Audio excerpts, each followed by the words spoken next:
Welcome back to the deep dive.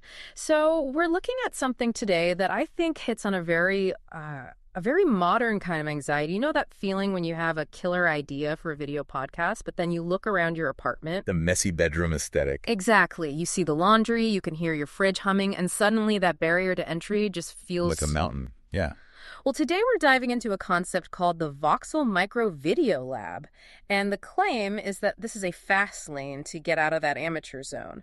But looking at this, my first question is, isn't this just a glorified rental studio? That's what I thought too at first. But when you dig into their mission statement, it's a bit different. A normal studio is just an empty box. You still have to know how to fly the spaceship. Okay. This is pitched as precision content engineering. It's really designed to be like an outsourced technical department, especially for beginners. Let's break that down then. The docs talk about a gear hurdle. They throw this number around $10,000 to get started.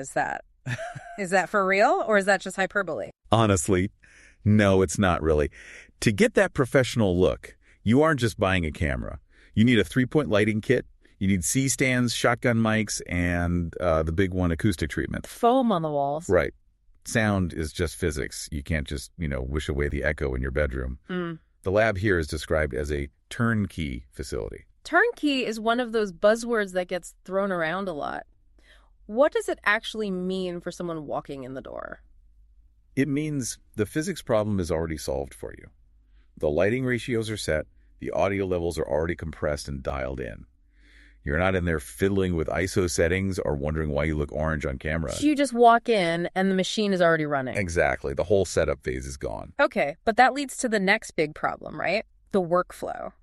The brief claims you can record a month's worth of content in a single afternoon. That sounds a little too good to be true. Like, how is that even possible? Well, it comes down to a process they're calling micro turnaround. And this is the part that I think really helps beginners the most. It's built around a live-to-tape recording style. Wait, live-to-tape, isn't that a contradiction? It sounds like it, but think of it like a live news broadcast. When the anchor signs off, the show is just done.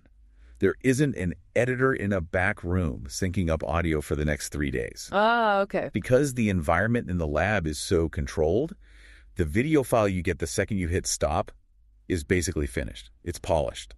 That is a huge shift. I mean, usually the recording is the easy part. It's the 10 hours of editing afterwards that just kills the project. Precisely. It completely solves that post-production bottleneck. You're not fixing bad audio or trying to color correct weird shadows because they were never there to begin with. Which brings us to the final quality. We've all seen those Zoom interviews where the lighting is flat and the connection is glitchy. How is this actually different? The sources use this great phrase for it. They say it combines the acoustic intimacy of a recording booth with the visual punch of a TV set. Visual punch? What does that mean? It means depth.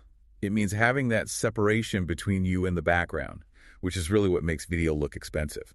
And it's optimized for the formats people actually use today. It's framed for both 9.16 vertical and 16.9 horizontal. That's actually a massive pain point. You shoot something wide for YouTube, then you try to crop it for TikTok, and suddenly it looks terrible, or your hands are cut off. Right. This system gives you the perfect voxel, the building block, so you can put it anywhere without it falling apart. It really democratizes this whole video-first era by just removing all that technical friction. So what you're saying is you get to skip the entire figuring it out phase, the tutorials, the gear research, all of it, and you jump straight to the creator phase. That is the value proposition, exactly. It takes away all the excuses. But that also brings up a kind of terrifying thought, doesn't it? It does. If you take away the cost barrier and you solve the space issue and you automate all the technical skill, you're sort of left with nowhere to hide. The safety net of, it's just too hard to get started is completely gone. So here's the thought we want to leave you with today. If the only requirement left is for you to walk into a room and speak, the question isn't how do I start anymore. The real question becomes, do you actually have something interesting to say?